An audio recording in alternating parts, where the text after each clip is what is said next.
Good evening, Kalpesh sir. Namaskar. Good evening, everyone in the house. Hello, yes, ma'am. Good evening.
Yes, Dr. Bita, I have made you co-host.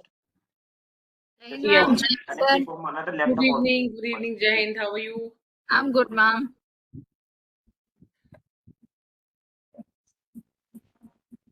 Kalpesh sir कर दिया आपने तो host ना मेरी तरफ से नहीं हो पा रहा। आई थिंक ये आपने कर No, दिया। no, ठीक हो है। गया, done. Done I'm connecting done. from another laptop also. One second. जी जी जी done done.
I just had a word with Dr. Gautam. He'll be there on time. Dot time. He'll be joining at 6:55 sharp. Right.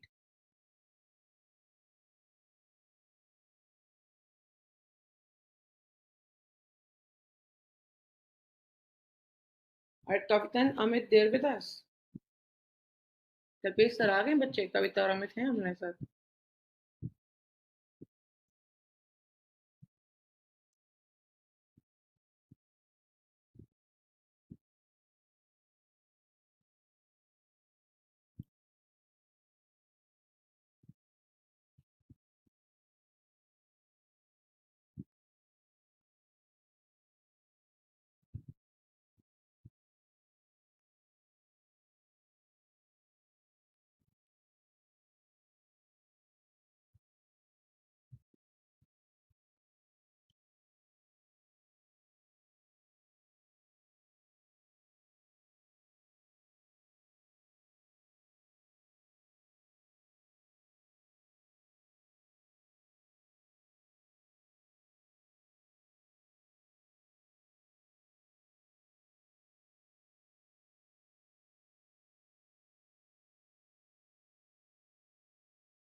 audible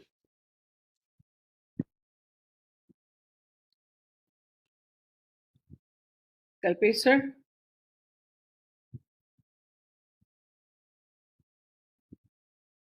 I think he's not there Dr. Preeti am I audible to you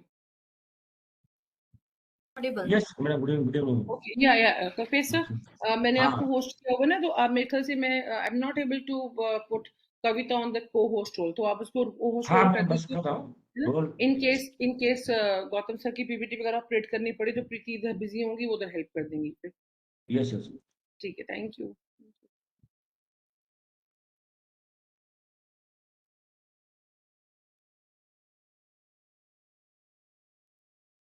Thank you, sir. Good evening, everyone. Good evening, good evening. Yes.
Pasteur Gautam sir की PPT रहेगी, presentation देंगे वो, तो screen share कर लेंगे फिर वो यहाँ। अभी मैसेज आया है।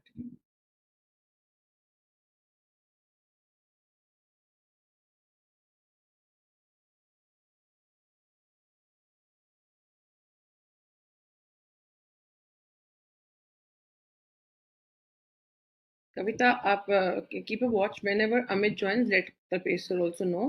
He'll be made co-host also. Sure, ma'am. Right.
Very good evening, everyone. Very good evening. Renu ji, Anjali ji, Shreya ji, Kevin. Very good evening, everyone. Gautam sir has joined. Gautam sir, welcome sir. Very good evening, Ji, to all of you. Namaskar, namaskar sir. Namaskar, sir. Thank you for joining sir. Thanks. Thank you so much. Sorry for sir link late से भेजने के लिए मैं भूल गया था. नहीं sir ठीक है. Very good evening. Last minute join करना भी अच्छा रहता है. Welcome, Dr. Gautam. Welcome, and thank you so much for accepting our request every time. Thank you so much. Thank you, ma'am. Thank you so much. Thank you for the warm words and the warm welcome. The moderator for the session is Dr. Preeti, and Dr. Kalpesh is the co-coordinator with me. Coordinator है Law Teachers India की तरफ से. He is the founder of the organization. Pleasure meeting you, sir. Over to you, Preeti. We'll wait. And Dr. Preeti, I think we have time to begin. So, Dr. Preeti, we'll wait for 2 minutes and we'll start. Gautam sir, it's okay. I think sharp 7 will begin. For sure, ma'am. It will be good. Right? Okay. Thank you, sir. Thank you. Thank you, ma'am. Good evening, ma'am. Jain, sir. Jai Hind, ma'am. Within 3 minutes, we will start our session, sir. Sure, ma'am. Have the participants joined in already? Yes, Gautam sir. They are like almost like 100 plus. I think they'll be there. And overall, they are plus 1300. I'll let you know about the nature of the. I think I discussed it today. And they're very active. You are going to be engrossed more in your own lecture. They make kind of make the speaker more conscious and more interesting in the things. बहुत जबरदस्त audience है. बहुत जबरदस्त audience है. I would try to do justice to whatever. You would surely do that. About that, I can take a blind vote. You would do that. The audience is going to enjoy your lecture a lot. बहुत brilliant पूरा group है ये. And I think Dr. Kripesh and मैं रात को हम लोग 11 बजे discuss कर रहे थे कि almost 200-300 people are active all the time on the group. Oh, that's and great. like with us, they're talking about the articles, everything. They're sharing their views or different views. So a brilliant lot we have got in the participant. That's group. great. So before we start, I'm just trying to share my screen with you so that. Yeah, sure. In the meantime, yes. Dr. Preeti, over to you. Good evening, everyone. Good evening, everyone. Getting messages from all. Good evening.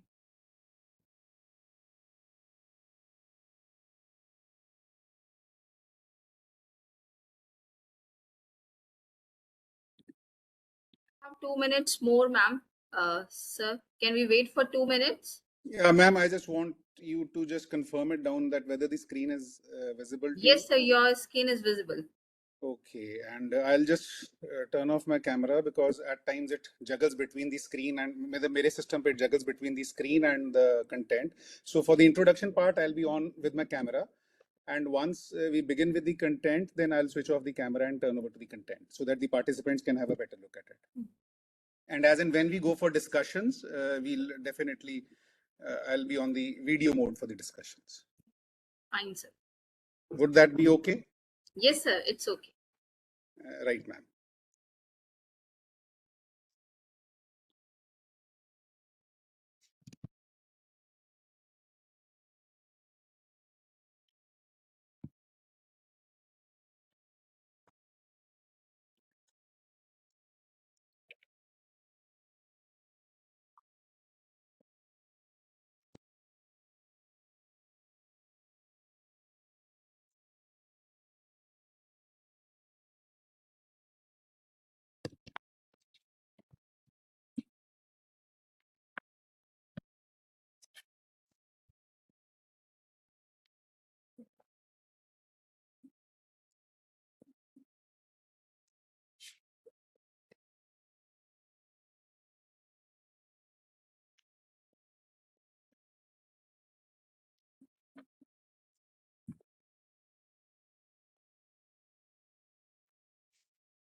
Sir, with your permission, we can start the session.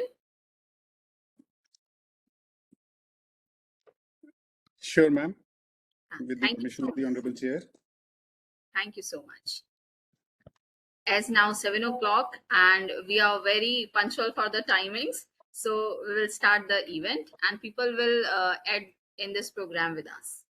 So, Jai Hind everyone, and welcome to day 5 of our intellectuality stimulating journey, where each session has added a new layer of understanding to the vast and ever evolving world of law.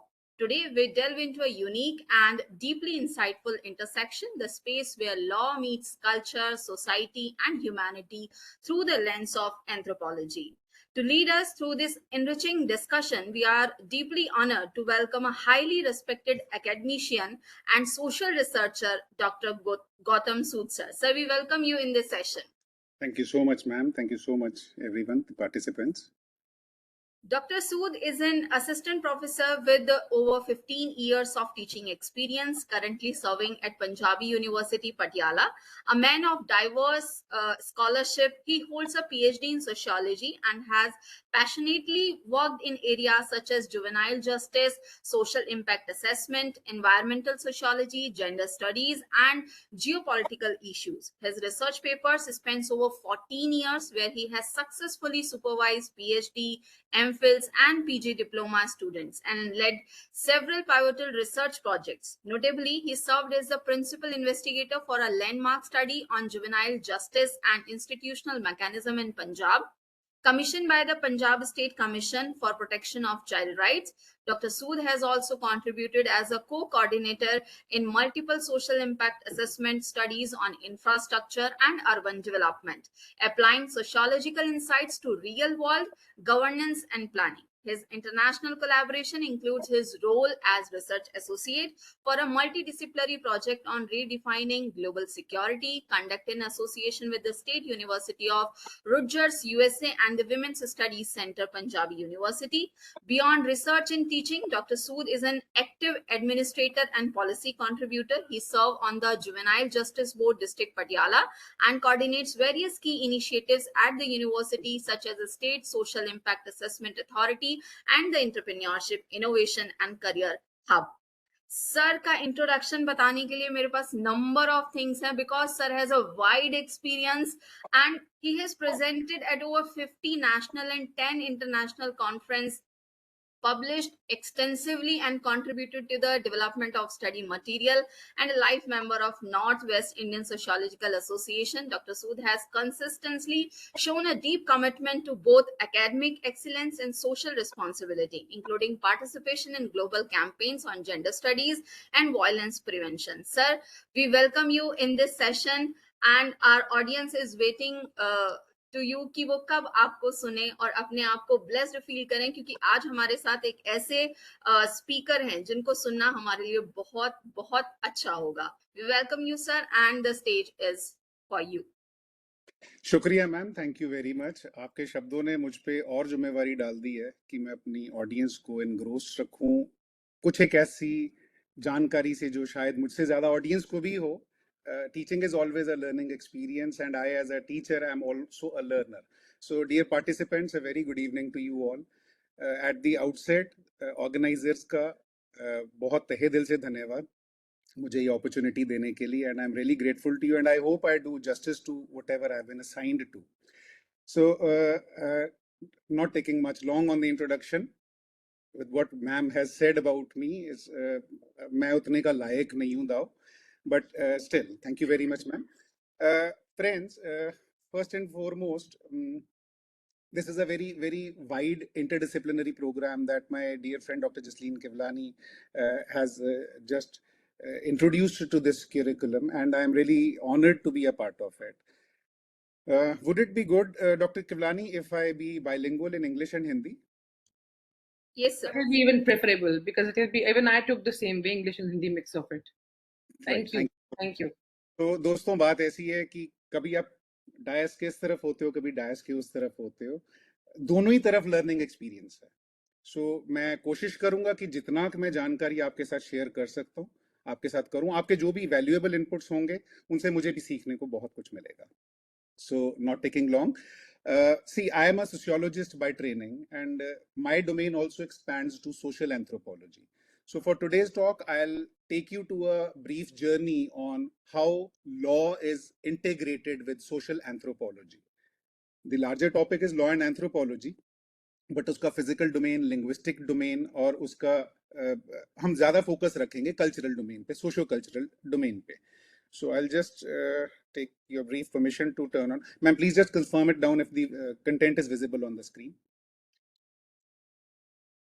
Anyone, please confirm it. Visible, Gautam sir, visible. Right, ma'am. Thank you so much, ma'am.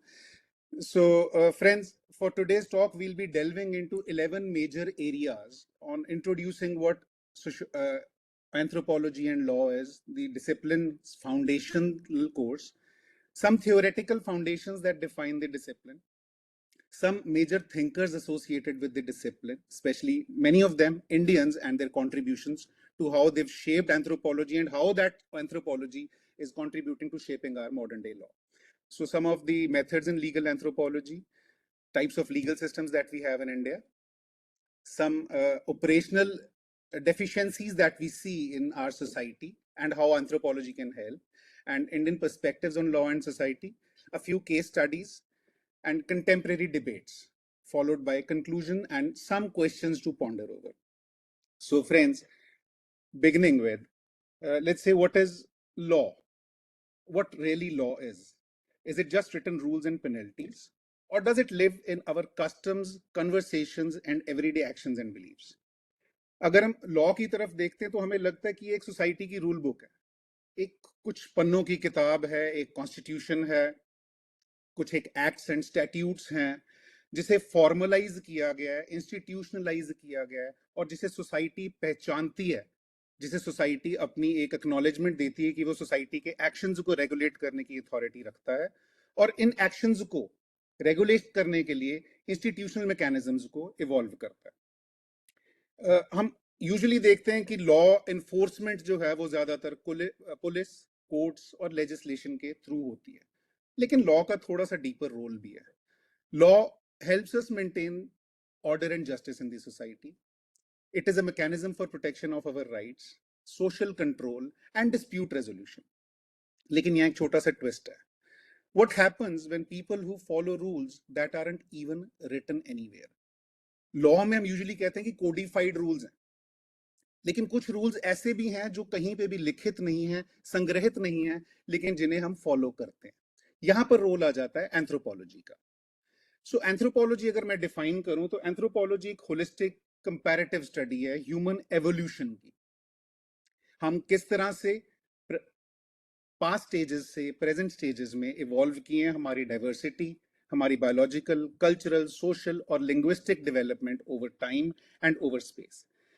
It is a field that looks beyond statutes and judgments to understand how societies define, negotiate, and enforce norms.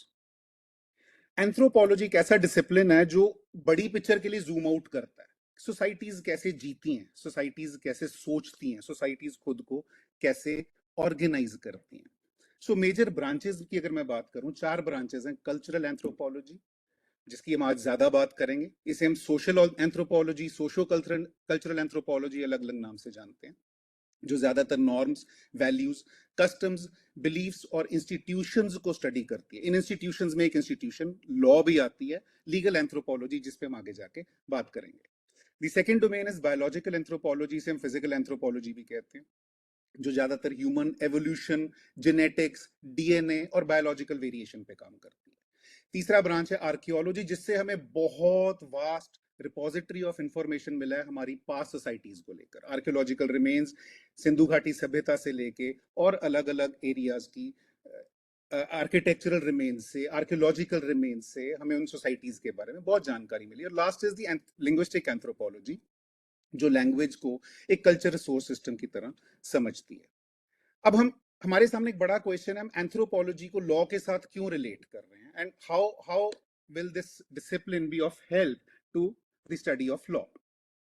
Here comes a subfield of law that is known as legal anthropology. It is also a subfield of anthropology, cultural anthropology.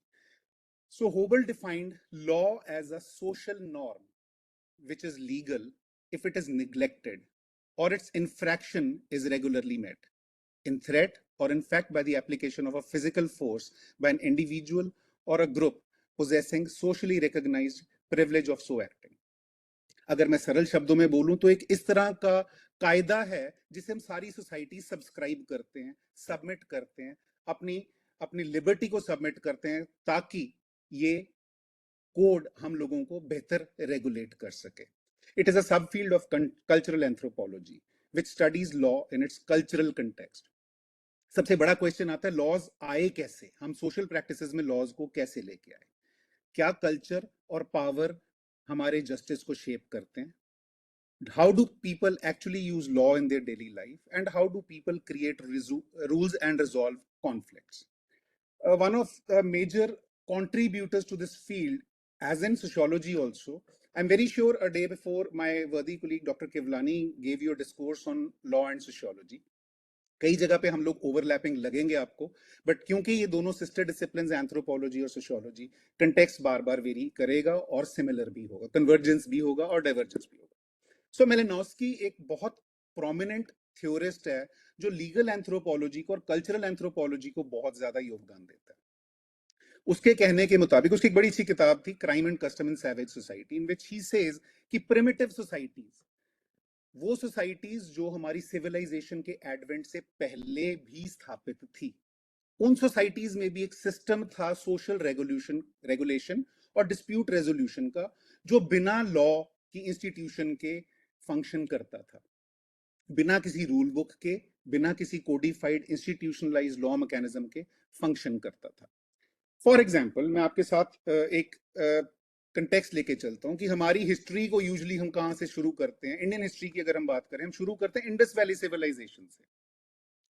लेकिन क्या Indus valley civilization ही हमारी society concept था? Why don't we call it as Indus valley society? Why do we call it as Indus valley civilization? क्योंकि civilization तब आई जब हमने हमारे रहन सहन को इंस्टीट्यूशनलाइज कर लिया.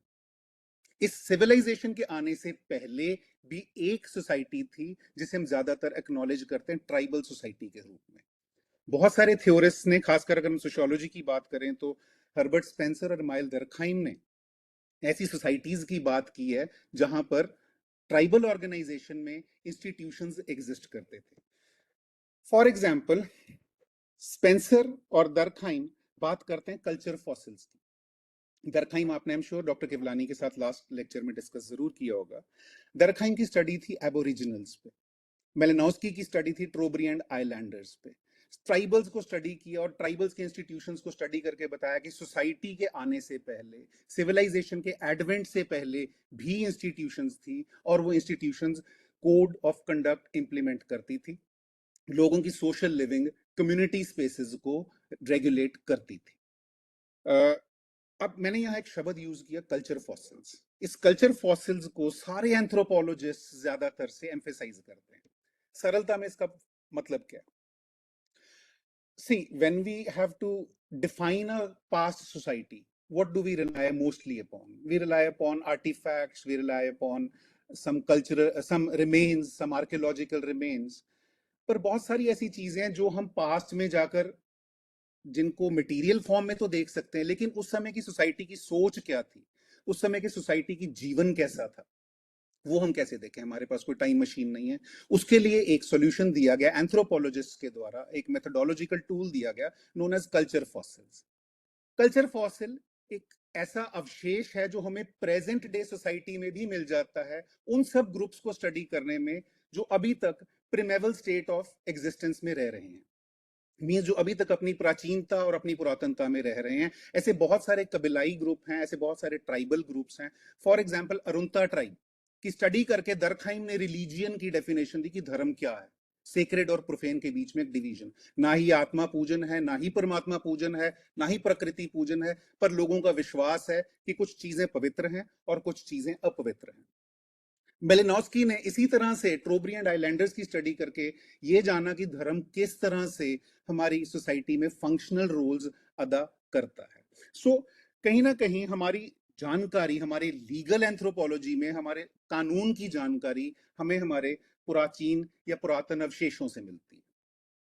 बात करें अगर हम इस डिसिप्लिन की फाउंडेशन की, तो फ्रांस बोआस नाम के एक थ्योरिस्ट को हम फादर ऑफ अमेरिकन एंथ्रोपोलॉजी कहते हैं, बिकॉज इन्होंने मॉडर्न एंथ्रोपोलॉजिकल मेथड्स और एथिक्स का फ्रेमवर्क ले डाउन किया था. प्राइमरीली इनकी कॉन्ट्रीब्यूशंस, मैं बहुत ब्रीफ में चलूंगा इसके ऊपर। सबसे पहली कॉन्ट्रीब्यूशन थी कल्चरल रिलेटिविज्म। आगे जाके इन 2 स्लाइड्स के बाद आगे जाके बात करेंगे एवोल्यूशनरी थ्योरी की।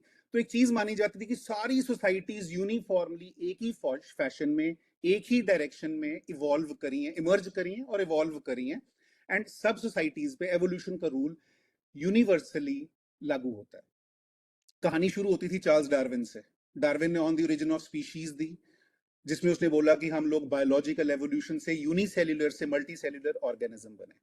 डार्विन के ही इस कॉन्सेप्ट को स्पेंसर ने उठा के सोशियोलॉजी और एंथ्रोपोलॉजी दोनों में इंट्रोड्यूस किया, जिसे हम सोशल डार्विनिज्म कहते हैं, कि जस्ट लाइक जैसे फिजिकल एवोल्यूशन का एक नेचुरल कोर्स होता है, सोशल एवोल्यूशन का भी एक नेचुरल कोर्स होता है। सो उन्होंने बोला कि हर सोसाइटी एक यूनिफॉर्म वे में इवॉल्व करती है, लेकिन बोआज ने बोला कि नहीं, every society and every culture has its own terms of evolution.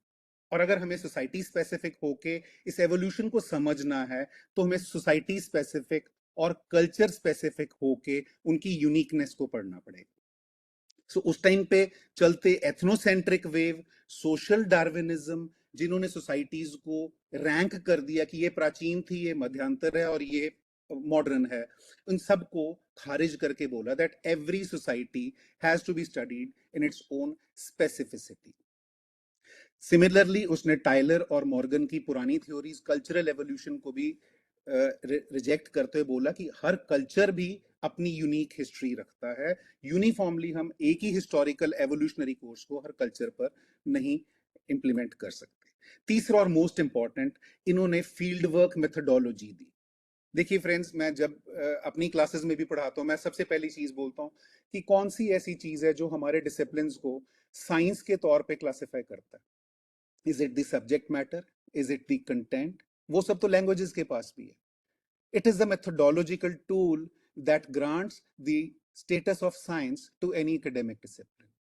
So just like Comte, Auguste Comte laid the foundation of sociology as a positive science with his philosophy or methodology of positivism, Boaz ने anthropology को एक field work methodology देकर, एक scientific method देकर इसे एक science का रुतबा प्रदान किया। सो मेथोडोलॉजी क्या थी? Participant observation, you go to the field and live with the people, with whatever social settings you are going to investigate, you be a part of that, and collection of primary data.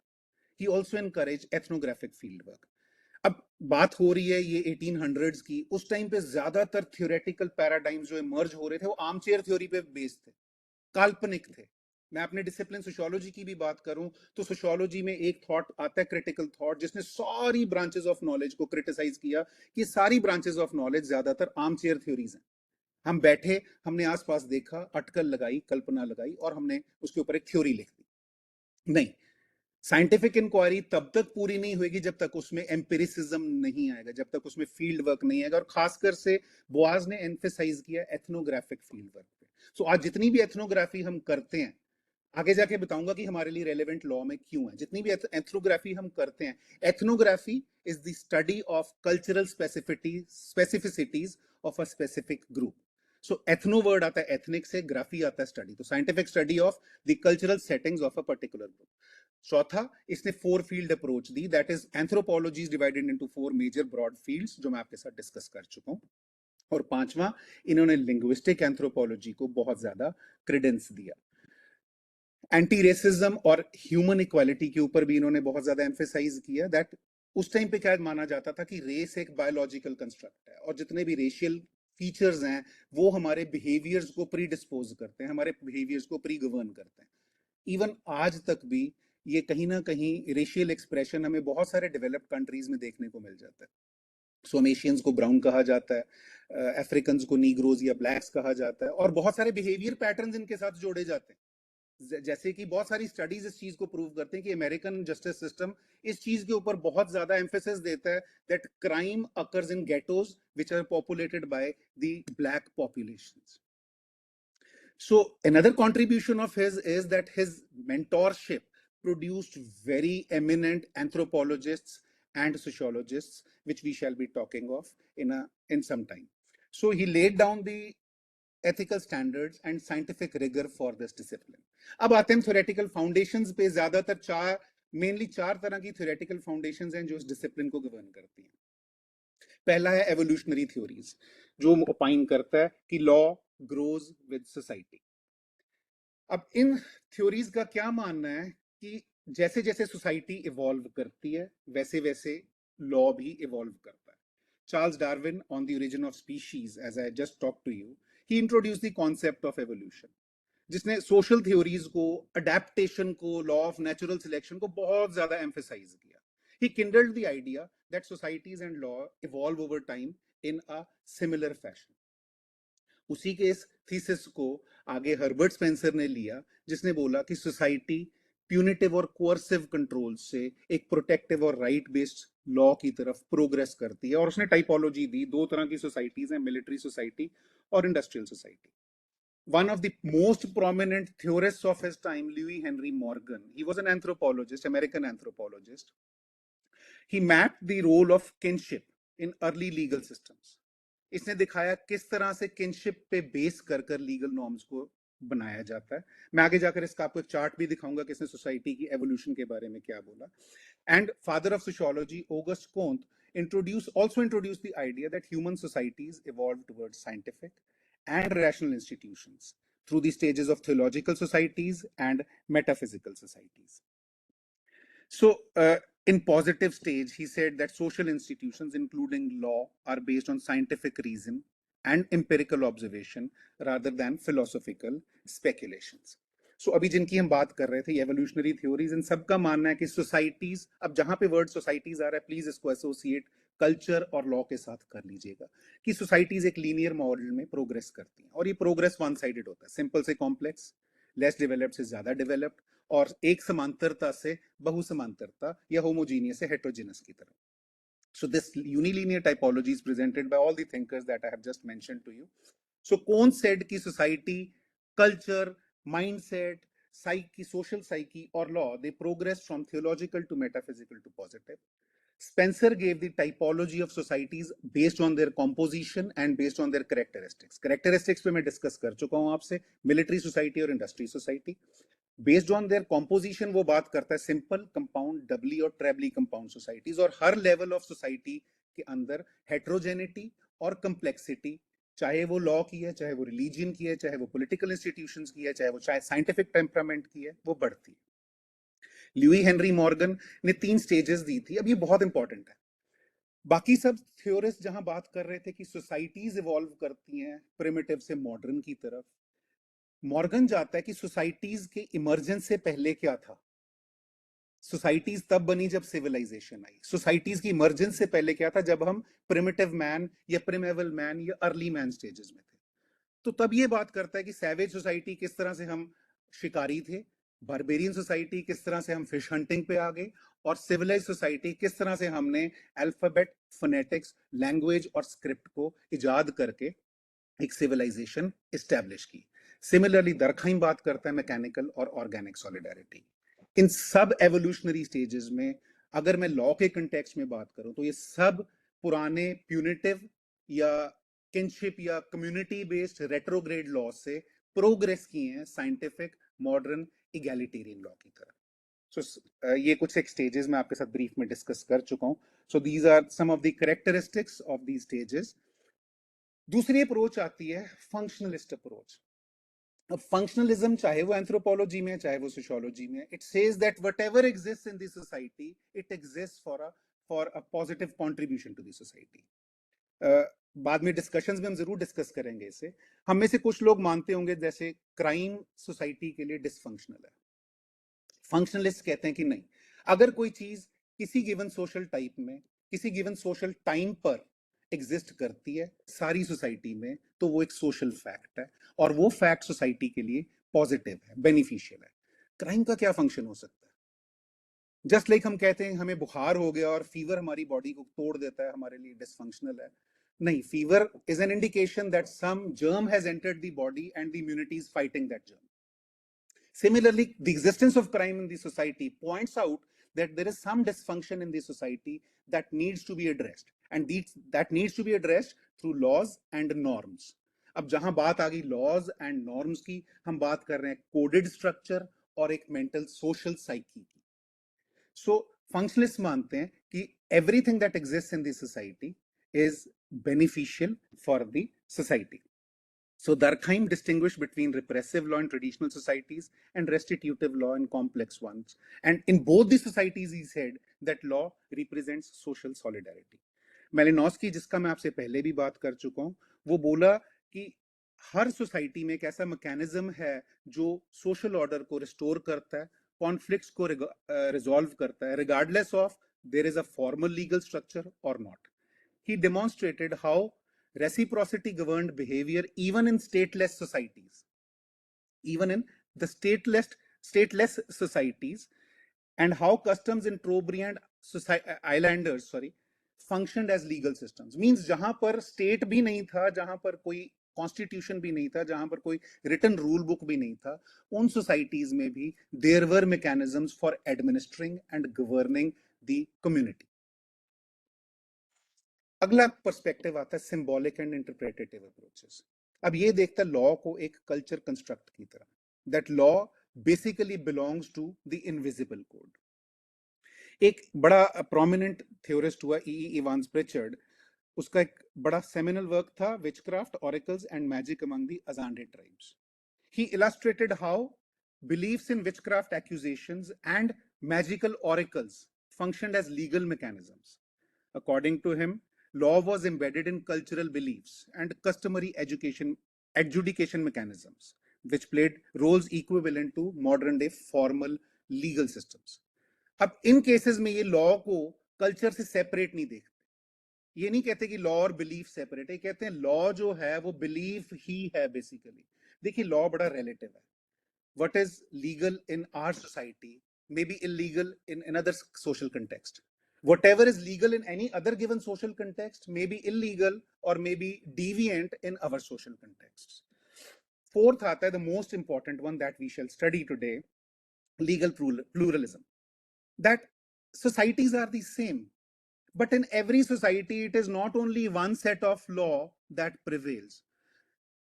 Sally Falk Moore, which brought this term legal pluralism, she emphasized that law should not be seen as a singularity, लेकिन law को देखा जाना चाहिए एक larger semi-autonomous social field की तरह. So आपको क्या लगता है कि हम एक जगह जहां रहते हैं, क्या हम पे एक ही कानून लागू होता है, बहुत सारे कानून लागू होते हैं? कानून इन दी सेंस एक लिखित कानून होगा जो हमारा स्टेट एनफोर्स्ड लॉ है. एक ऐसा कानून है जो असंग्रहित है, हमारा धर्म आधारित कानून है. कुछ ऐसी कदरें, कुछ ऐसी कीमतें हैं जो हमें कस्टमरी, हमारे कस्टम्स से, हमारी ट्रेडिशंस से मिली हैं. सो इसी थ्योरी को कंटिन्यू करते एक बड़ा प्रोमिनेंट थ्योरिस्ट आया था वर्नर मिन्स्की. उसने एक मॉडल दिया, kite model. So now kite model, he drew a kite and he said that kite has 4 ends. The top end is state law, जो हमारा codified constitution है. Then on one side we have the social norms. On the other side we have religious canons or religious codes. And on the fourth side we have individual morality. So जब भी social order की, legal order की बात आती है, ये चारों, जैसे हम पतंग की डोर से पतंग खींचते हैं तो pressure is exerted on all the 4 corners. So in order to balance the social kite, the legal kite, all these 4 corners operate at the same time. Not a single model, not a single aspect governs the wholeness of life. देखिए आज की date में हम लोगों की identity, सबसे पहले हमारी जेंडर आइडेंटिटी एस्टैब्लिश होती है हमारे बर्थ पे. उसके बाद मिलने वाली आइडेंटिटी जो भी है, हमारा नाम है, हमारा सरनेम है, हमारी कास्ट है, हमारा लार्जर सोशल ग्रुप है, वो हमें हमारे रिलीजियन से मिलता है. तीसरी आइडेंटिटी हमें हमारी सोसाइटी, हमारी फैमिली, हमारे नेबरहुड से मिलती है. और चौथी हमारी खुद की सेल्फ से. सो मिन्स्की का ये मॉडल जो है वो एक चीज को एम्फेसाइज करता है, that no single law dominates at a given time. All these laws tug and pull together. That is how they shape justice works in complex societies. अब इस मॉडल का implication क्या है?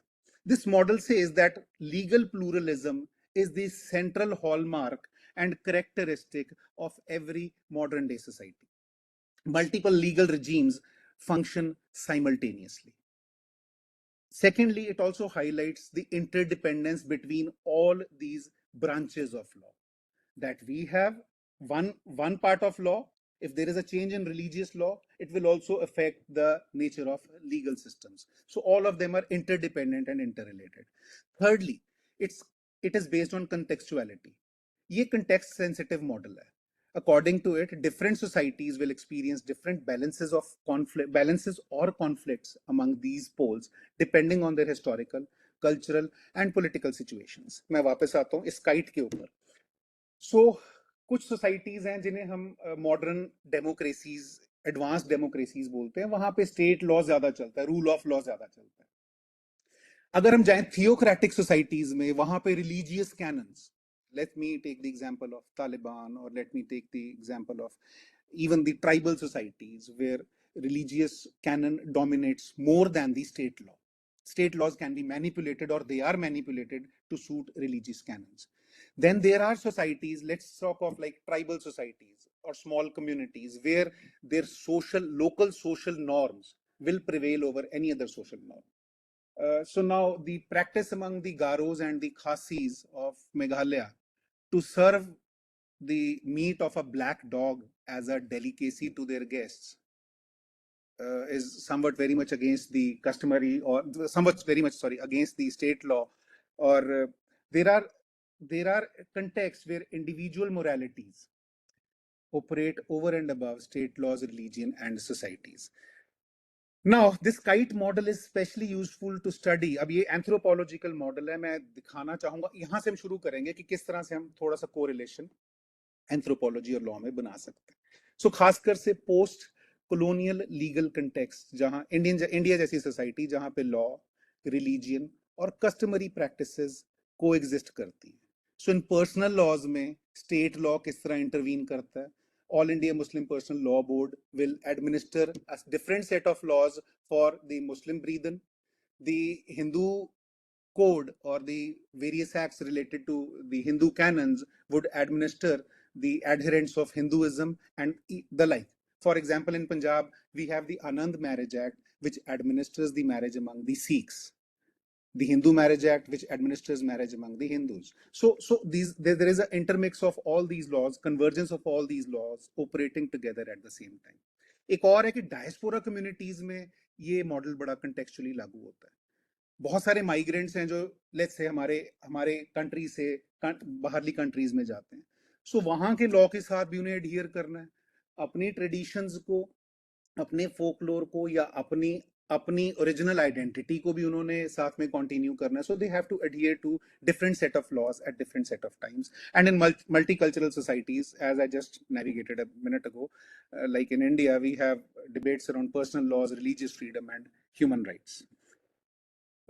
So अब मैं जैसे अभी डिस्कस कर रहा था, यूएस, कनाडा, जर्मनी, इन सब में कोर्ट्स के या उनके पॉलिटिकल लीगल फ्रेमवर्क्स जो हैं वो ज्यादातर अब अकोमोडेटिव है. वो कल्चरल डिफरेंसेस को, कल्चरल डिफेंसेस को, रिलीजियस आर्बिट्रेशन को, कम्युनिटी मेडिएशन को एक्नॉलेज करते हैं. फैमिली लॉ फॉर एग्जांपल कुछ ज्यूरिस्डिक्शंस में इस तरह का है कि वो धर्म को इजाजत देता है कि वो उनके डाइवोर्स, इनहेरिटेंस, इस तरह के राइट्स को गवर्न कर सके, जो अदरवाइज उनके स्टेट लॉज परमिट नहीं करते.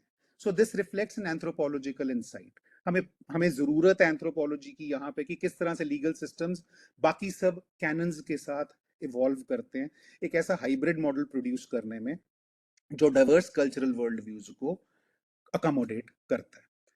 सो अब आगे हम सोचेंगे, आगे जाके इसको एड्रेस भी करेंगे, क्या होगा जब हमारे रिलीजियस बिलीव्स स्टेट लॉज को कॉन्ट्राडिक्ट करते हैं, या जब हमारी कल्चरल नॉर्म्स ह्यूमन राइट्स के अगेंस्ट जाती हैं. कुछ एक टचिंग एग्जांपल्स हैं, वो एंड ऑफ द लेक्चर की तरफ मैं जाके आपके साथ डिस्कस करूंगा. सो बहुत ब्रीफ में थोड़े थ्योरिस्ट डिस्कस करते हैं. अब क्लाउड एंड ऑर्लिन को हम ज्यादातर सोशियोलॉजी में पढ़ते हैं, क्रिमिनोलॉजी में पढ़ते हैं. एक और थ्योरिस्ट है, वो यहाँ स्लाइड पे आपको नहीं दिखेगा, वॉल्टर बी मिलर. इन दोनों थ्योरिस्ट ने बात की थी डेलिंक्वेंसी सब कल्चर की. कभी हम सोचते हैं कि हाँ, हम एक ही स्पेसिफिक कम्युनिटी को या एक ही स्पेसिफिक रेजिडेंशियल एरिया को या एक ही स्पेसिफिक क्लास या कास्ट स्ट्रक्चर को एट्रीब्यूट कर देते कि ये तो क्रिमिनल्स हैं. 1935 से पहले, 1935 के एक्ट में, आई एम सो सॉरी, एक कैटेगरी इंट्रोड्यूस की गई थी, the D notified tribes, which were labeled as the criminal tribes of India. So according to them, delinquency occurs. Walter B Miller कहता है कि delinquency आती है because delinquents में एक delinquency सब कल्चर होता है. उनकी मोरालिटी लार्जर कल्चर की मोरालिटी से बिल्कुल एडवर्स होती है. उनकी respect for laws larger community की रिस्पेक्ट फॉर लॉज से बिल्कुल डिफर करती है. सिमिलरली क्लावर्ड एंड ऑलिन कहते हैं कि एक ऐसा इलेजिटिमेट अपॉर्चुनिटी स्ट्रक्चर बन जाता है बड़ी कम्युनिटी के अंदर जिसमें सक्सेस उन लोगों को ज्यादा प्रभावित करता है. So for the likes of all the there is a gangster or a violence based culture prevalent in various places, the perpetrator of violence will draw a bigger status the bigger his violence is. जब हम क्रिमिनोलॉजिकल studies करते हैं, जब हम डेलिंक्वेंसी studies करते हैं, even जब मैंने जुवेनाइल जस्टिस के ऊपर स्टडी की, तो the practitioners of violence they took pride in it कि जितना बड़ा जुर्म उतना ही ज्यादा बड़ा स्टेटस. सो अगर किसी ऑब्जर्वेशन होम या स्पेशल होम में, या अगर हम क्रिमिनोलॉजिकल स्टडीज में किसी करेक्शन होम में देखें, तो वहां पे status is assigned based on the type of the intensity of the crime committed by the person. So अब उन लोगों के लिए क्या है कि उन लोगों का एक इलेजिटिमेट अपॉर्चुनिटी स्ट्रक्चर बन गया, क्योंकि मेन स्ट्रीम सोसाइटी के लेजिटिमेट अपॉर्चुनिटी स्ट्रक्चर में सक्सेस नहीं मिला. सो उन्होंने एक अलग इलेजिटिमेट अपॉर्चुनिटी स्ट्रक्चर बनाया और उस इलेजिटिमेट अपॉर्चुनिटी स्ट्रक्चर में खुद को अपना एक रैंक दिया और उस रैंक को बढ़ाने के लिए ज्यादा बड़ा क्राइम किया. तो जब हम क्रिमिनोलॉजी पढ़ते हैं लॉ के एक सब्जेक्ट की तरह, या जब हम लॉज को अप्लाई करने की, लॉज को फ्रेम करने की, लॉज की इंप्लीमेंटेशन की बात करते हैं, एंथ्रोपोलॉजी यहाँ पे बहुत बड़ा स्टेप इन करती है कि वो हमें एक ऐसा परव्यू देती है उस सोशल सेटिंग में जिसने इन लोगों के माइंडसेट्स को कंडीशन किया. Another theorist which is very important for the feminists, Anne Oakley. Oakley gave a perspective on law and society concerning women. She emphasized how legal structures are gendered and often they reinforce patriarchy. Oakley वो first theorist थी जिसने gendered rules का concept introduce किया कि society में biologically, physiologically both the sexes or all three sexes are same. Physically their prowess is the same, their capacity is the same. लेकिन society ने कुछ रोल्स जेंडर्ड कर दिए. चंडीगढ़ में जैसे ही पिंक टैक्सीज चली, वो बहुत बड़े बड़े कॉलम्स बन के न्यूज़पेपर्स में आए, लोगों ने इंटरव्यूज किया कि लड़कियां टैक्सीज चला रही हैं. तमिलनाडु में जब बसेस विमेन ने ड्राइव की, बहुत बड़ा क्वेश्चन मार्क बन गया, यार औरत बस कैसे चला सकती है. सो रोल्स हमारी सोसाइटी ने इंप्यूट किए, हमारे कल्चर ने इंप्यूट किए. ऐसी बहुत सारी एग्जांपल्स हैं. मैं सिर्फ टैक्सी का या बसेस का एग्जांपल नहीं लूंगा. बहुत सारे रिलीजियंस में अभी भी प्रीस्टहुड जो है, बहुत सारे एडवांस्ड इगैलिटेरियन रिलीजन्स में प्रीस्टहुड जो है वो अभी तक मेल डोमिनियन में फोकस्ड या सेंटर्ड है. सो ये क्वेश्चंस हमारे सामने फ्रेंड्स जब आता है ना, तो लॉ इस चीज को कभी एड्रेस नहीं कर पाता. हमारी पार्लियामेंट में आज तक 20% से ऊपर औरतों की नफरी कभी नहीं गई है. We've never crossed the benchmark of 20% as far as female legal representation in the parliament is concerned. We are the largest democracy, and we boast of having 2 presidents, 2 female presidents, and we also boast of having so many female parliamentarians, yet the number has not crossed. Last month, 2 months ago, I was reading a very detailed article, the representation of women in higher judiciary, which is abysmally low. So we have egalitarian laws, but the social laws do not allow the implementation of these egalitarian laws, maybe due to certain mindsets, certain taboos, or certain restrictions that we place on them. Now I come to the father of Indian sociology, Sarath Chandra Roy. He focused on tribal laws among Mundas, Oraons, and Khariyas. He highlighted how indigenous legal systems are based on customary councils and rituals. His work remains crucial for understanding tribal justice and constitutional interface. So उसकी किताब थी Mundas and Their Country. उसने दिखाया किस तरह से जो tribal councils हैं वो अपनी कम्युनिटी कस्टम्स के थ्रू, अपनी कंगारू कोर्ट्स के थ्रू जस्टिस को इम्प्लीमेंट करते हैं. एक और बहुत इंपॉर्टेंट नाम आता है G.S. गुरे.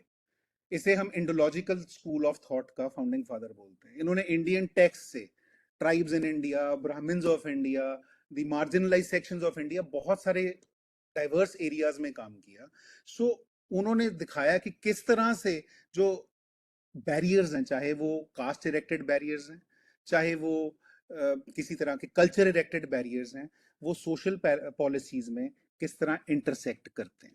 सो गुरे का नाम बड़ी रिस्पेक्ट से लिया जाता है. Rather I am sure Jasleen ma'am ने आपसे लास्ट डिस्कोर्स में बात जरूर की होगी इस बारे में भी. सो कैरेक्टरिस्टिक्स ऑफ कास्ट देने वाले वन ऑफ द प्रोमिनेंट थ्योरिस्ट्स ये थे.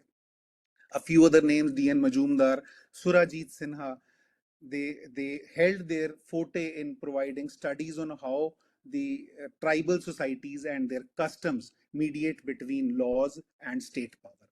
Another revered name is Mysore Narasimhanath Srinivas.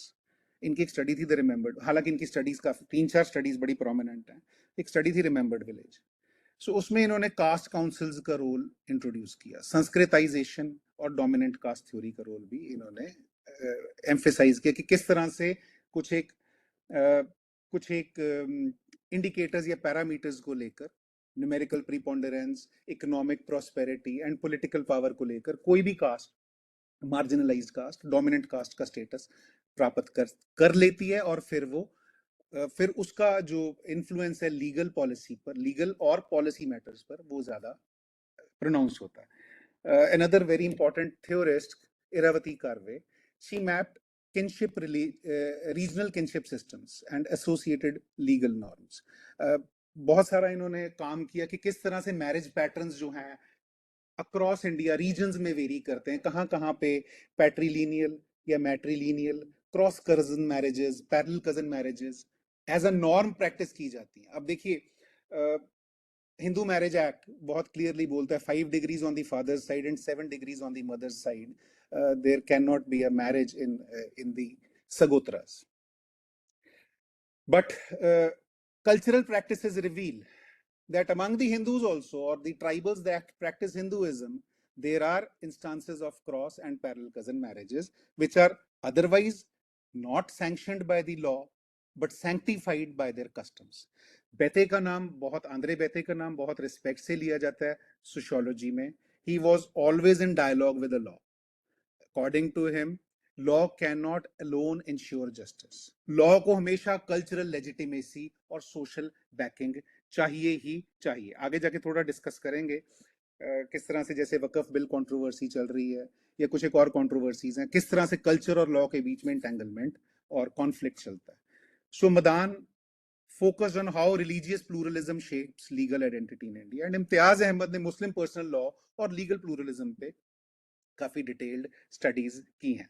So having discussed these few names with you, now let me come to the methods in legal anthropology. दो मैं briefly discuss कर चुका हूँ.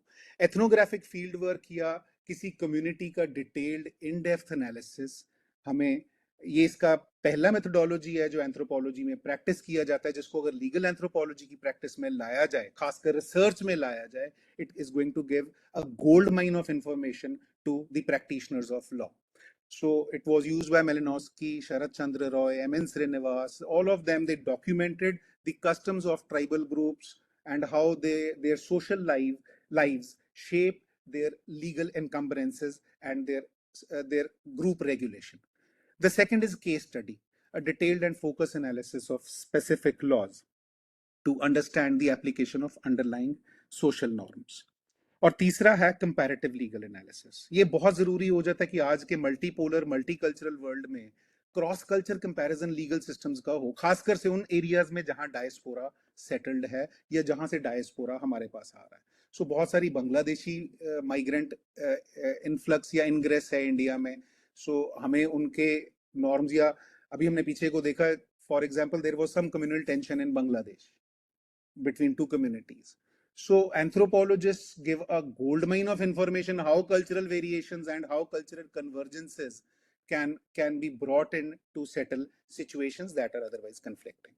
So क्योंकि ये interdisciplinary group है, लॉ के students को इससे ज्यादा नॉलेज होगी जो मैं अब आगे बोलने जा रहा हूँ, पर ये एक बहुत ब्रीफ सा आउटले है कि हम किस तरह के लीगल सिस्टम्स को अपने आसपास देखते हैं. एक है कस्टमरी लॉ, अनरिटन लॉज जो हमें हमारे ट्रेडिशंस, प्रैक्टिसेस और कम्युनिटी सिस्टम्स से मिली है.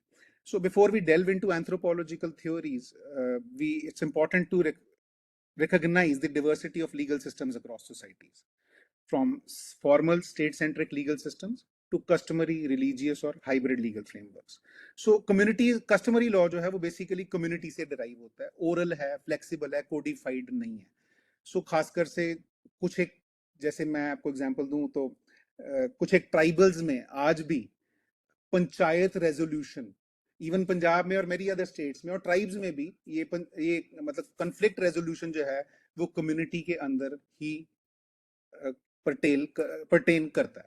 दूसरा हमारा रिलीजियस लॉ जो हमें सेक्रेड टेक्स्ट से और रिलीजियस अथॉरिटीज से मिलता है. हिंदू मैरिज एक्ट जैसे मैंने अभी बात की आपके साथ, या Muslim based Muslim acts, Muslim laws based on Sharia and applied in personal matters. एक बड़ा इंपॉर्टेंट केस आया था 85 में, शाह बानो केस. सो उसमें पर्सनल लॉ को किस तरह से सेकुलर करके देखा जाए या इंडियन लॉ के साथ किस तरह उसे इंटेग्रेट करके, मतलब was it customary for the husband to pay the alimony? How could a woman obtain a divorce? And if a woman is divorced, what implications will it have?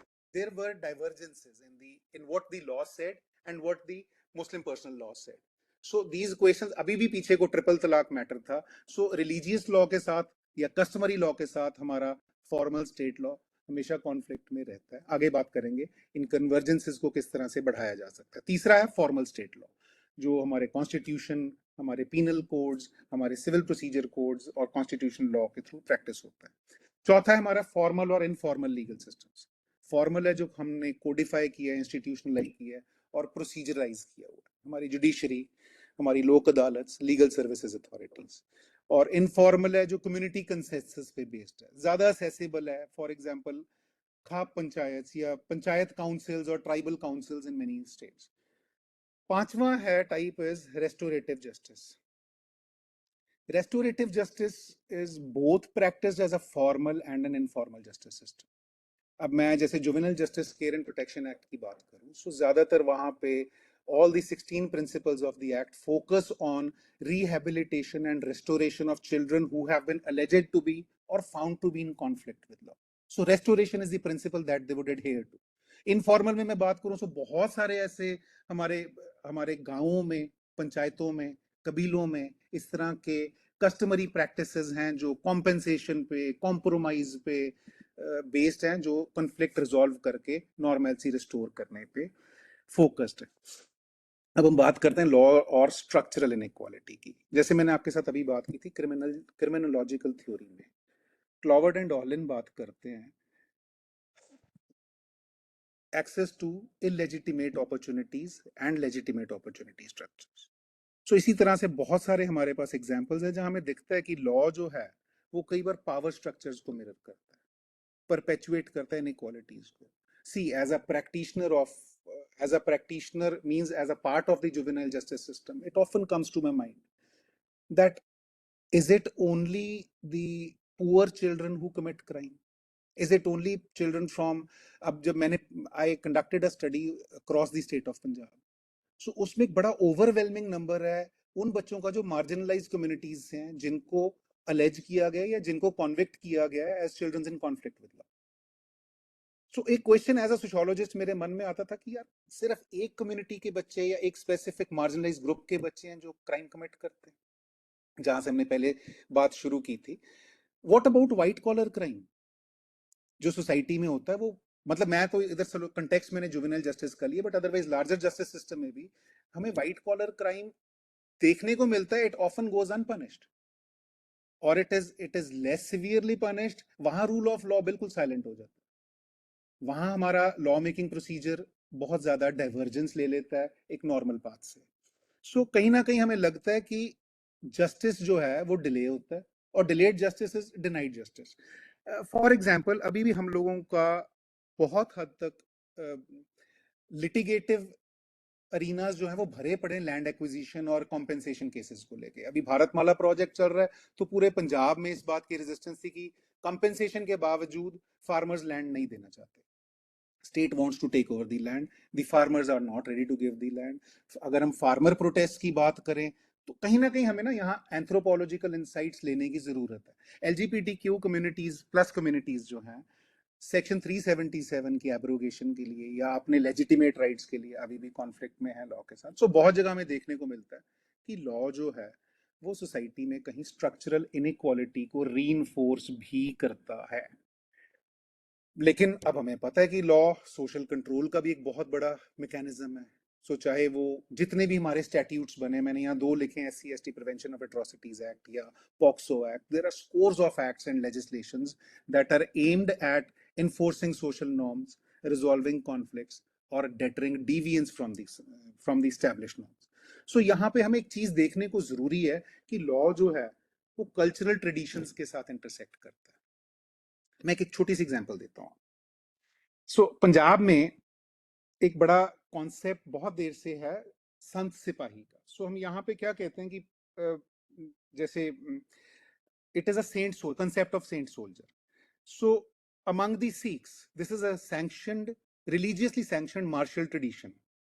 So the ethos of valor, self-defense are celebrated and perpetuated through rituals like Hola Mohalla celebrations होती हैं, तो वहाँ पे martial traditions को project किया जाता है, दिखाया जाता है। सिंबोलिज्म, फोकलोर, हमें मतलब दिखाया जाता है कि Punjabis are a martial community और they are resilient.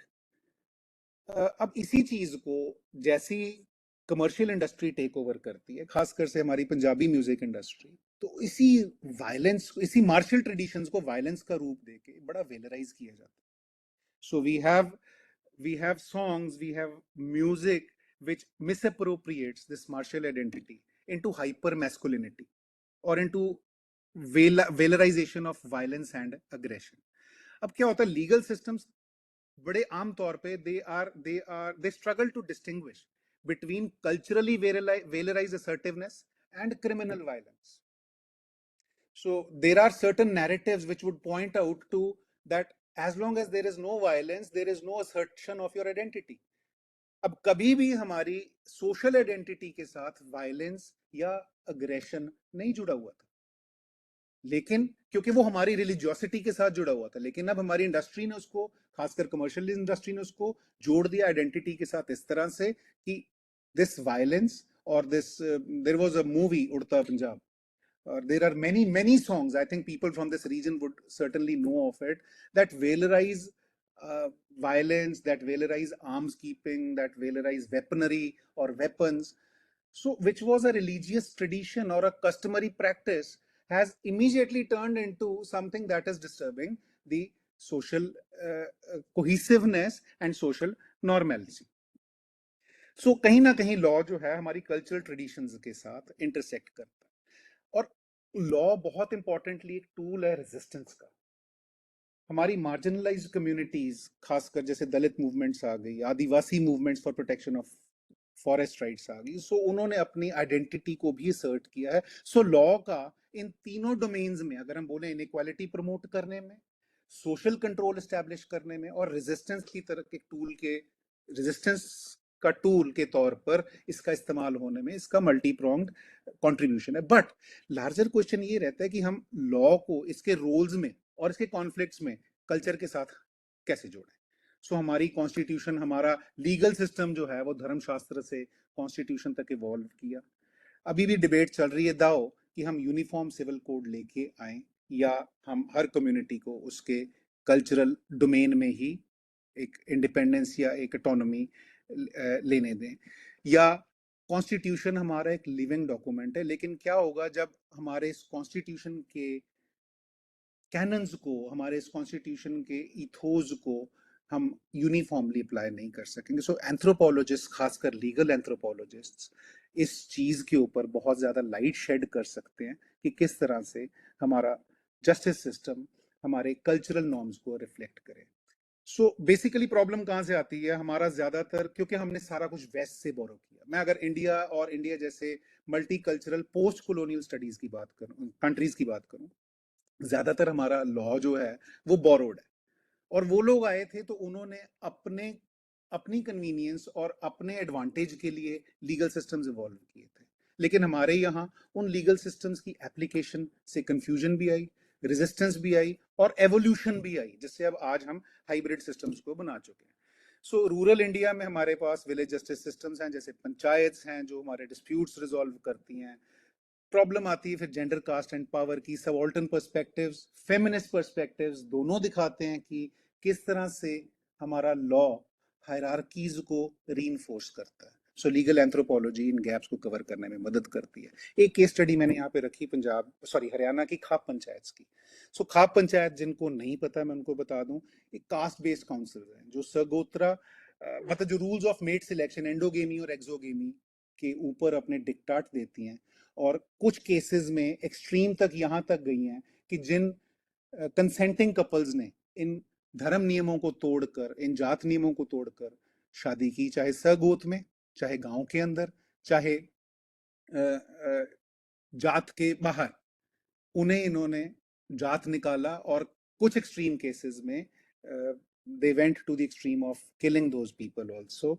So Supreme Court ने Shakti Vahini versus of Union of India case में एक इन्फ्रेंस दिया था कि किसी भी तरह के अडल्ट मैरिज डिसीजंस में खाप की इंटरवेंशन अनकॉन्स्टिट्यूशनल है। तो कहीं पे कस्टमरी लॉ कॉन्फ्लिक्ट में आता है।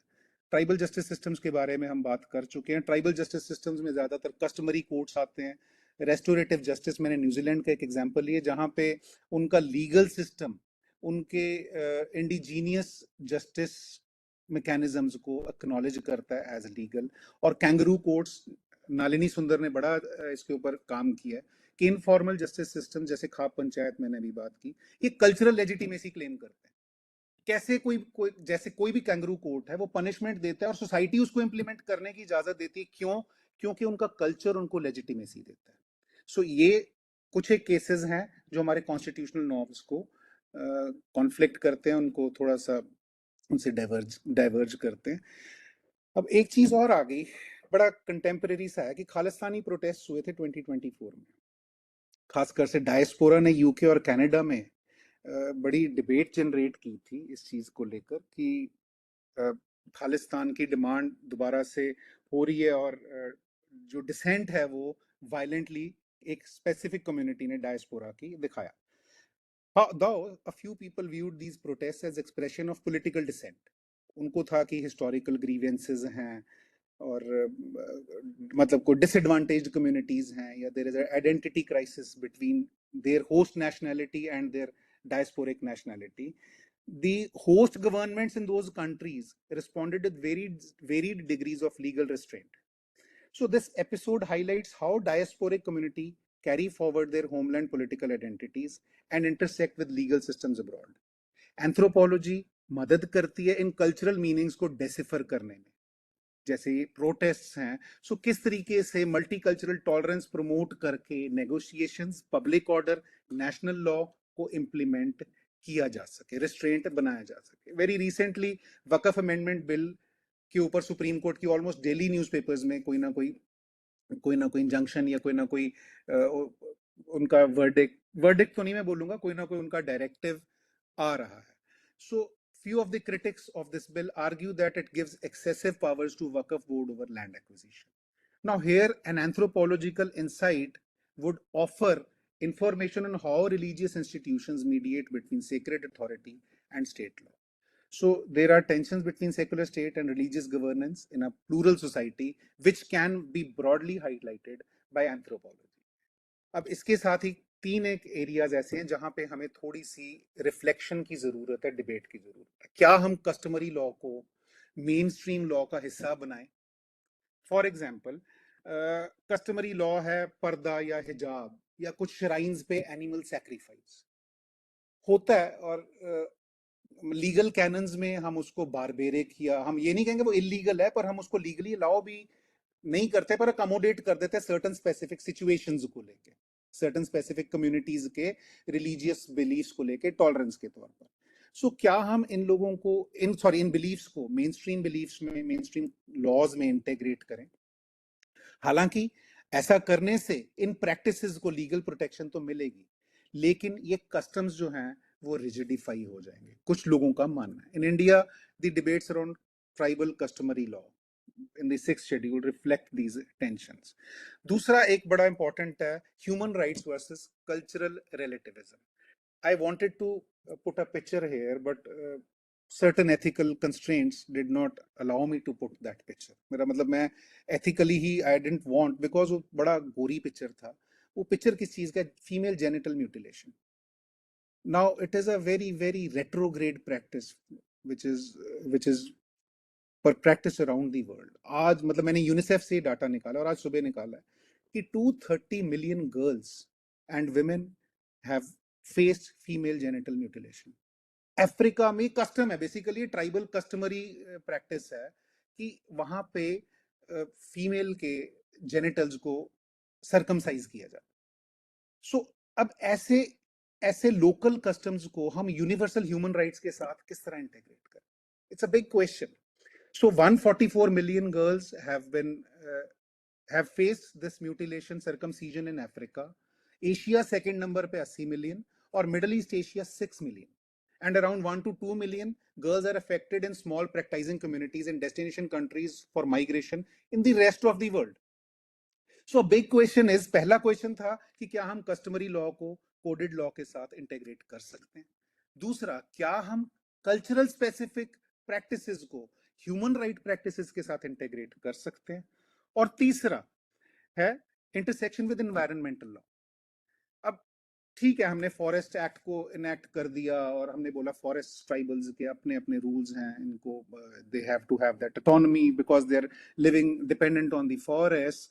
लेकिन फिर भी कहीं ना कहीं लीगल मैंडेट्स और एक्चुअल रियलिटीज में अभी भी बहुत सारे गैप्स हैं. अगर हम देखें तो चिपको मूवमेंट या वाटर कंजर्वेशन मूवमेंट्स, चिपको मूवमेंट जैसी environmental movements, water conservation movements tribals में, स्पेशल प्रोटेक्टेड जोन्स में, स्पेशल प्रोटेक्टेड एरियाज में अभी भी चल रही हैं. आई वाज रीडिंग आज सुबह न्यूज़पेपर में the Punjab, it was in the Punjab region news. 13, I think so, I'm not sure of the figure, it was 8 or 13 villages of Patiala district have been clubbed with Mohali, and the price of land has escalated from 2 crore rupees an acre to 4 crore rupees an acre. So एक general सा में आता है यार, Mohali commercial district है, वहां पर naturally prices escalate होंगे. लेकिन साथ ही एक बहुत बड़ा कंसर्न आता है कि वहां बहुत बड़े लैंड शार्क्स बैठे हैं. जैसे ही गांव उनके जुरिस्डिक्शन में आए, उन्होंने सबसे पहला काम करना है कि यार लैंड पूल्स बनाओ, लैंड एक्वायर करो, वहां का फॉरेस्ट्री, वहां का ग्रीनरी, वहां का फार्मिंग सब क्लियर करो, irrespective of whatever damage it causes to the ecology. Legally they would follow up that case, or they would be entitled because they have purchased it. So एक बड़ा question आ जाता है कि environmental justice कहाँ गया. एक और जैसे मैं एग्जांपल देता हूँ, बहुत सारे रिलीजियस, मैं किसी धार्मिक कम्युनिटी को टारगेट करके या फोकस में लाके बात नहीं कर रहा हूँ. तो विसर्जन प्रैक्टिसेस या पानी में किसी भी चीज को बहाना, लोग कहते हैं जी हम कोई उपाय कर रहे हैं तो ये पानी में बहाया, या ये फेस्टिवल्स हैं तो इनमें हमने जो जिन भी प्रतिमाओं की पूजा की उन्हें हम विसर्जन करते हैं, उन्हें पुण्य माना जाता है, या ये माना जाता है कि it is customary, it has to be practice like this. But where is the ecological conservation on that?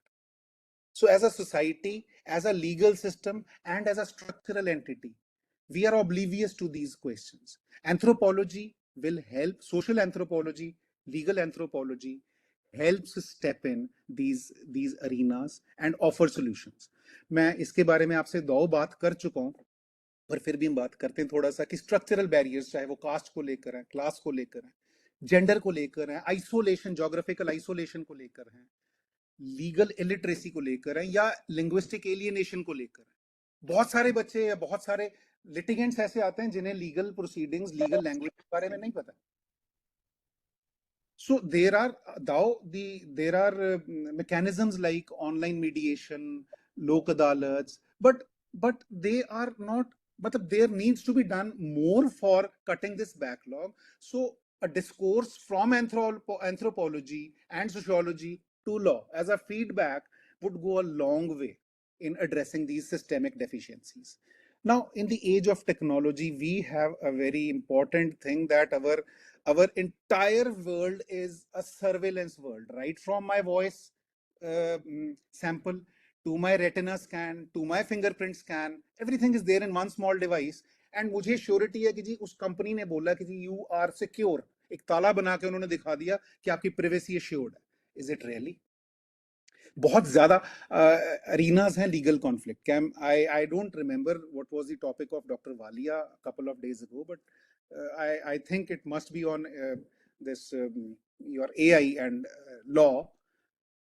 देखिए आर्टिफिशियल इंटेलिजेंस है, चाहे वो डिवाइस इंक्रिप्शन है, हमारी आइडेंटिटीज और हमारे खासकर से हमारी प्रिवेसी बहुत ज्यादा कॉम्प्रोमाइज्ड है. एल्गोरिदम्स जो हैं वो न्यूट्रल नहीं है, वो हमें वही चीज दिखाएंगे जिस चीज को हम लोग ज्यादा पिन पॉइंट करेंगे या जो हमारे इंटरेस्ट को केटर करेगी, और वो एल्गोरिदम्स यही डाटा को बहुत आगे जगह पर पिल्फर करते हैं. सो सिमिलरली बहुत सारे digital divide prone areas, communities and populations हैं जो लीगल रिसोर्सेज को एक्सेस नहीं कर सकते. सो अभी ये एक अपकमिंग एरिया ऑफ कंसर्न है जो शायद लीगल एंथ्रोपोलॉजिस्ट स्टडी करें कि लोग इस ग्रे एरिया के साथ कैसे कोप अप करें. अब बहुत इंटरेस्टिंगली जो हमारे लीगल इंस्टीट्यूशंस हैं, चाहे वो पुलिस स्टेशंस हैं, विद ड्यू रिस्पेक्ट, चाहे वो हमारे जुडिशियल मैकेनिज्म्स हैं, हम सोचते हैं कि हाँ न्यूट्रल है, ब्यूरोक्रेटिक है, हायरार्काइज्ड है और ये इंस्टीट्यूशंस की तरह काम करेंगे. लेकिन ये कल्चरल स्पेसेस हैं, they are shaped by fear, power, class dynamics. पता है कहीं जगह हम देखते हैं ना तो वहां पे बड़ा ग्रैंड्योर बन जाता है एक स्पेस का. एक ना कॉन्सेप्ट है जो हमारे सोशियोलॉजी में दिया जाता है इंटरपेलेशन का. सो क्रिटिकल थ्योरी में हेबरमास कॉन्सेप्ट देता है इंटरपेलेशन का. इंटरपेलेशन क्या है कि हमारी जो सेल्फ है, हमारी जो साइकी है, उसे हमारी सोसाइटी, हमारा कल्चर बनाता है.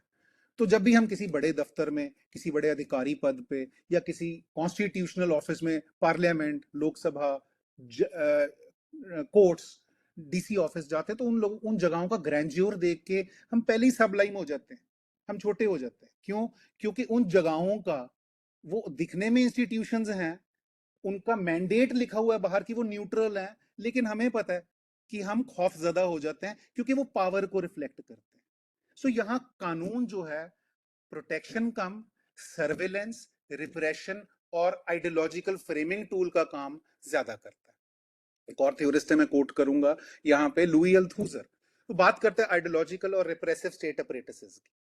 So all these function to obtain public legitimacy to the power and control of the public. So anthropologists and law practitioners could have a lot of convergence here on how this culture.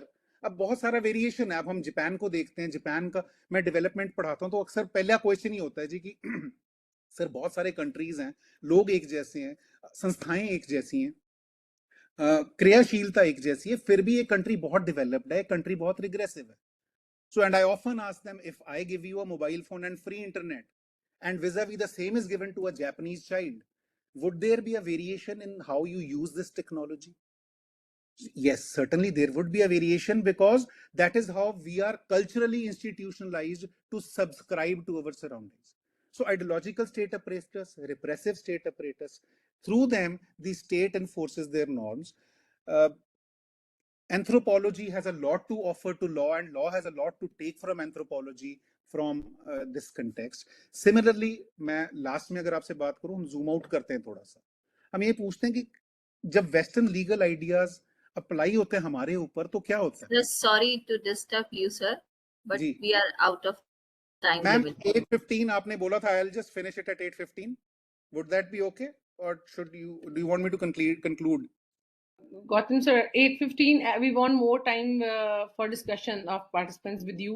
So they're waiting for that. 8:15 is conclusion, but we can wait for your concluding and then we can have those. बस ये second last slide है ma'am, इसके बाद ये fourth sure. Last slide है, इसके बाद ये 3 स्लाइड्स कंक्लूजन की ही हैं. Right. तो वेस्टर्न लीगल सिस्टम जो है वो ग्लोबल साउथ के ऊपर एक कॉलोनियल रिफ्लेक्शन को, एक कॉलोनियल इंप्रेशन को छोड़ता है. लीगल एंथ्रोपोलॉजी इन कंटेक्स्ट में बड़े पावरफुल क्रिटिक्स दे सकती है कि किस तरह से हमारे इंपीरियलिस्टिक आइडियल्स और हमारे खुद के कंटेक्स्ट में एक culturally sensitive justice system evolve करना चाहिए. So concluding it friends, anthropology is not only a study of law, basically it humanizes law. It is law is not culturally neutral, हमारे power relations को reflect करता है। Anthropology इस law को culture के स्वरूप में कंटेक्चुअलाइज करती है। लॉ किस तरह एक्सपीरियंस, इंटरप्रेट और रेजिस्ट किया जाता है, हमें ये इंसाइट दे सकती है। इंडियन रियलिटी बड़ी मल्टीपल है, काफी सारे laws, customary, religious, state laws, ये सब को एग्जिस्ट करते हैं। सो लीगल रेल्म्स में हम इस सिस्टम को कल्चरली किस तरह से कंटेक्चुअलाइज करें, एंथ्रोपोलॉजी हमें ये फीडबैक दे सकती है। एंथ्रोपोलॉजिस्ट क्रिटिकल इंसाइट्स ला सकते हैं लॉ ग्राउंड पे किस तरह फंक्शन करे, और लीगल एंथ्रोपोलॉजी हमें ज्यादा इक्विटेबल, इगैलिटेरियन रिफॉर्म्स और लॉज दे सकती है। मल्टीपल लीगल ट्रेडिशंस को इस टाइम पे एक्नॉलेज करना बहुत क्रूशियल है डेमोक्रेटिक जस्टिस के लिए। सो मेरे को लगता है कि शायद मैं आज के लेक्चर से एक छोटी सी कॉल दे सका हूँ टीचर्स और प्रैक्टिशनर्स को कि वो खुद को और अपने स्टूडेंट्स को इक्विप करें, लॉ को सिर्फ एक किताब, एक कोडिफाइड रूल बुक ना समझ के एक कल्चरल और मॉरल फोर्स के तौर पर थोड़ी सी इंकरेजमेंट करें क्रिटिकल इंसाइट्स को, लीगल इंस्टीट्यूशंस में इंक्लूसिव सिटीजनशिप को और डेमोक्रेटिक पार्टिसिपेशन को प्रमोट करने की। मैं अपनी पीपीटी ऑर्गेनाइजर्स के पास छोड़कर जाऊंगा, तो कुछ एक क्वेश्चंस हैं लास्ट में जो मैं आपको, और कुछ एक आंसर्स हैं जो शायद मैं बहुत ब्रीफ में दे सका। सो इन क्वेश्चंस को आप जरूर देखिएगा, और and I really thank the organisers. I thank Professor Kalpesh, Dr. Jivsleen, and my moderator for the session, and most importantly, my most wonderful audience. देखो, सबसे आसान काम होता है बोलना, सुनना बड़ा मुश्किल है, खासकर टीचरों के सुनना बहुत ज्यादा मुश्किल है। तो मेरे साथ बियर करने के लिए बहुत बहुत शुक्रिया। अब आपकी बारी है, आप मुझे सिखाएं जी। Thank you very much. Thank you so much, sir, for this intellectually rich and thoughtful provoking session on law and anthropology. Your lecture today helped us look at law not just as a set of rules, but as a tool of social control, deeply embedded in culture, custom, and everyday lived experiences. By walking us through the type of anthropology and introducing us to some of the most influential anthropologists, you laid a strong conceptual foundation for this unique interdisciplinary field. And what made the session even more impactful were the real life case studies like Kha Panchayat and Waqf boards. The examples which you have given us today, the examples are very impactful, and the lecture was very nice. We have seen number of messages in the chat box that the participants are saying lecture is very useful and lecture is very good. We are very thankful to you, sir. And I know हमारे जो participants हैं वो बहुत अच्छे हैं, session को बहुत अच्छे से सुनते हैं, देन उनके बहुत सारे क्वेश्चंस भी होते हैं। Now with your permission I want कि जो हमारी ऑडियंस है, अगर वो कोई क्वेश्चन पूछना चाहती हैं, they can raise their hands and they can drop the message in chat box. Ma'am पहले ही आपको कह चुका हूँ कि मेरी बारी है ऑडियंस से सीखने की, तो मैं फीडबैक और उनके क्वेश्चंस को वेलकम करता हूँ जी।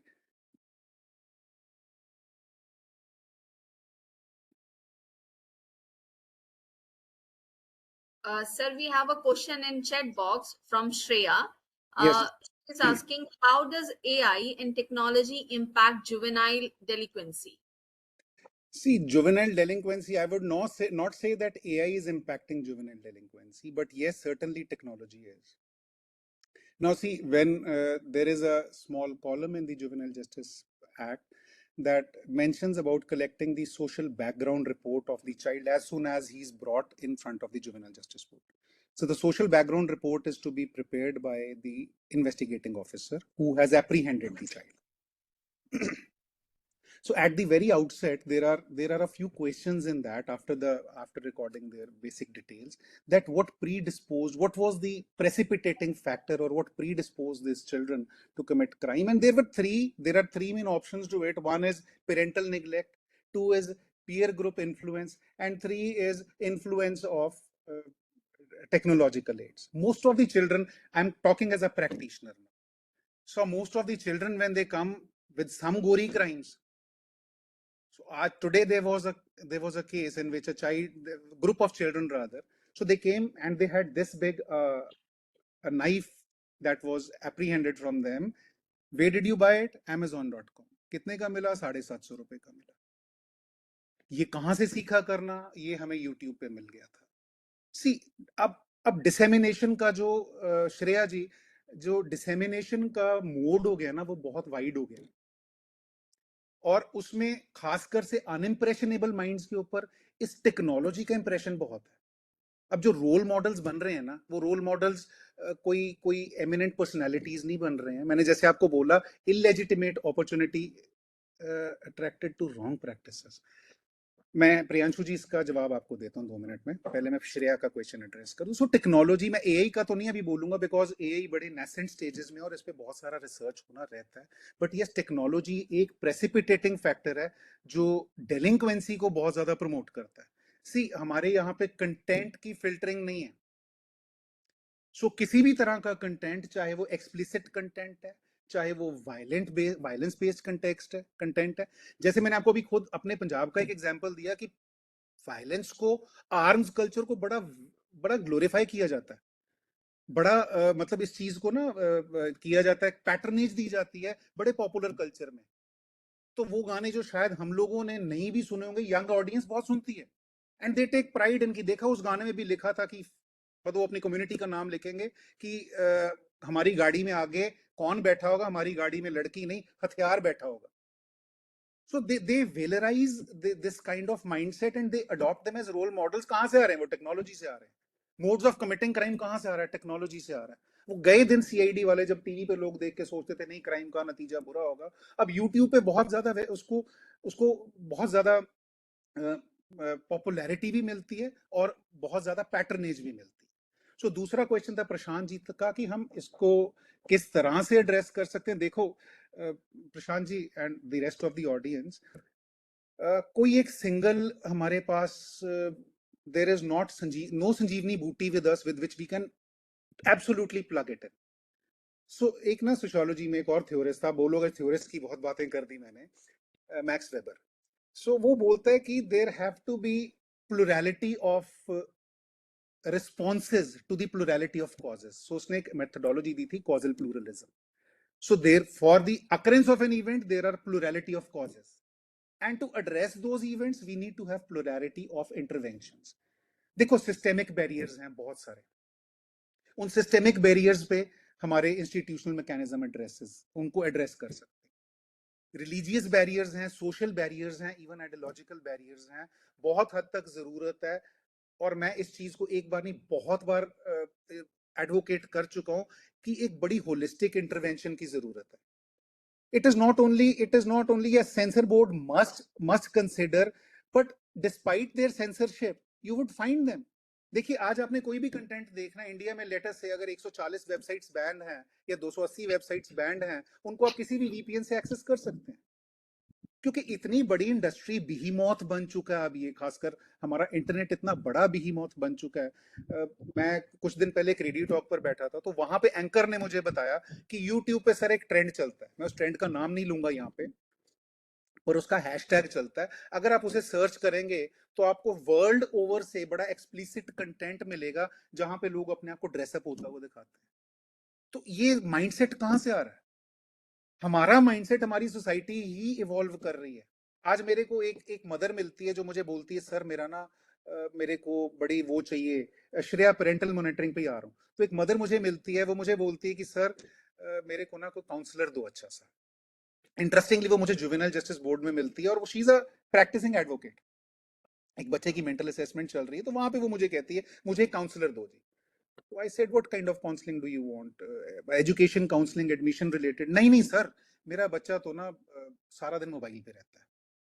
मैं कहा ये तो सारे यंगस्टर्स की प्रॉब्लम है. क्या करता है आपका बेटा? कहती सर वो लॉ कर रहा है. मैं कहा 5 ईयर लॉ? कहती नहीं सर 3 ईयर लॉ. तो मैंने कहा ग्रेजुएशन करने के बाद वाली लॉ? कहती यस सर. मैं कहा हाउ ओल्ड इज ही? कहती सर 24. सो सी, हमारे यहाँ पे इंस्टाग्राम का अकाउंट बनाने के लिए देयर इज नो एज. 12 साल का बच्चा भी बना सकता है. हमारे यहाँ पे मोबाइल हुक करना, वो पबजी और बहुत सारी गेम्स आ गई अब तो, उस पे पैसे भी मिलते हैं. सो यू देखिए, जैसे एक बेटिंग ऐप है, बड़ा लीगलाइज कर दिया उसने आईपीएल के दौरान बेटिंग को. ठीक है ना. सो अब इन सारी चीजों के चलते अगर हम बोले डिविएंस के लिए हम एक सिंगल पिल देके उसको एड्रेस कर सकते हैं, वो बड़ा मुश्किल है. बड़ा होलिस्टिक सोशल रिस्पांस चाहिए, सिस्टेमिक रिस्पांस चाहिए, फेमिलियल रिस्पांस चाहिए इन सब चीजों को. Yeah. Gautam sir, if you allow, can I add something right now, right here? Because the context is It'll be the reason of my interrupting and adding to this very delightful lecture is, we being coordinators are getting continuous messages as a response to all the lectures.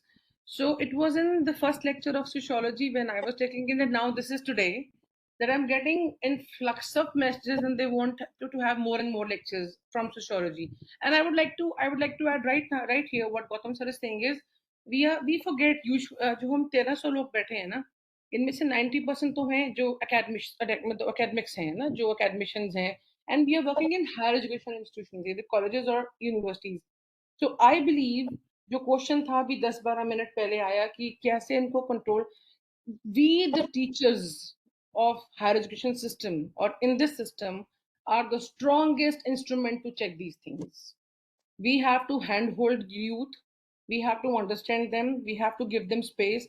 उनको पहले समझेंगे, उनका हाथ पकड़ेंगे, फिर साथ चलेंगे. अगर उनको खींचो तो वो हाथ झटका मार के भाग जाते हैं. आज का यूथ हमारी जैसा यूथ नहीं, जो हम थे वो नहीं है. So I think we are quite fortunate enough the way we are having. So हम ऐसा कुछ कर सकते हैं अपनी स्नोबॉल टेक्निक सर. हम 1300 लोग 1300 बच्चे अडॉप्ट करें मॉरली मेंटली, आगे वो एक एक को अडॉप्ट करें, तो I think this gonna be big change. So role of HEIs is quite strong in this case of controlling delinquency and all. It was a wonderful lecture. I would like to respond. तो मैं ना एक message जरूर दूंगा कि the father of nation said this, and जैसे Jasleen ma'am ने बहुत राइटली पॉइंट आउट किया है, be the change you want to see in the world. Yes. Be the change you want to see in the world. Higher education institutions का बहुत formative, बहुत instrumental role है. सी this is one arena where I think we are blessed to carve, we are blessed to shape futures. The onus and the responsibility lies more on us. Yeah. Certainly a child may not listen to his parents or his parents much as he would to his parent, his teacher. So we have to shoulder the responsibility. Yes. I hope I was able to do justice to the questions. Agar koi aur Wonderful, sir. Over to Preeti ma'am. Thank you so much, sir. And really, it was really a nice session. And जितना अच्छे से आपने उनको मतलब अपनी PPT से चीजों को समझाया इतना deeply, it was really such a nice session. हमारे जो participants हैं, उनकी smile, उनके expressions and उनके message, वो totally ये बता रहे हैं कि आज का session उनके लिए कितना fruitful रहा है. I'm very thankful to you, sir, कि मुझे आज आपको सुनने का मौका मिला. Thank you so much, sir. And Moderator, on behalf of the 1 minute before you thank me on behalf of the organizing committee, आपकी तरफ से एक थैंक्स मैं भी कर देता हूँ. आपकी तरफ से एक थैंक्स आप सब श्रोताओं का है. All the audience that has given me their attention, thank you so much. You've been a wonderful audience. This is one of the best audience we've ever got, Gautam sir, in the whole history. This is the best of the best audience. My seniors, my fellow colleagues, I'm really delighted, and I'm really grateful, delighted to have talked to you, and grateful to you for giving me your time. And thank you to the audience. We are so thankful that you always. I never request him with the right of the closest friendship we share. I always demand this. You have to be there, and he's always there, and it's always a pride. Thank you so much. Last में जी आपको बस एक चीज बोल के जाता हूँ मैं यहाँ से, कि जैसे हम बात कर रहे थे ना, टीचर्स ने करना है, 1300 बंदे 1300 को आगे करें, तो इकबाल साहब का एक काफी है, मैं अकेला ही चला था मंजिले जानिब मगर लोग साथ जुड़ते गए काफिला बढ़ता गया. Yes. काफिला बढ़ाने की और बनाने की जरूरत है दोस्तों. बिल्कुल के साथ thank you very much. Thanks a lot team. Thank you so much, sir. Thank you so much. Really, आप जैसे लोग हमें इस कार्रवाई में मिलते चले जाएंगे तो ये कार्रवाई यूं ही बढ़ता चला जाएगा. And again, on behalf of the organizing team and everyone present today, we extend our heartfelt thanks for your time, your clarity, and your invaluable contribution. And again, I'm very thankful. And with that, we conclude day 5. Thank you all for being such an attentive and engaged audience. We hope to see you tomorrow in our next session with the same enthusiasm. Until next time, stay curious, stay reflective. Jai Hind, everyone. Great. Jai Hind. Thank you. Thank you. Okay.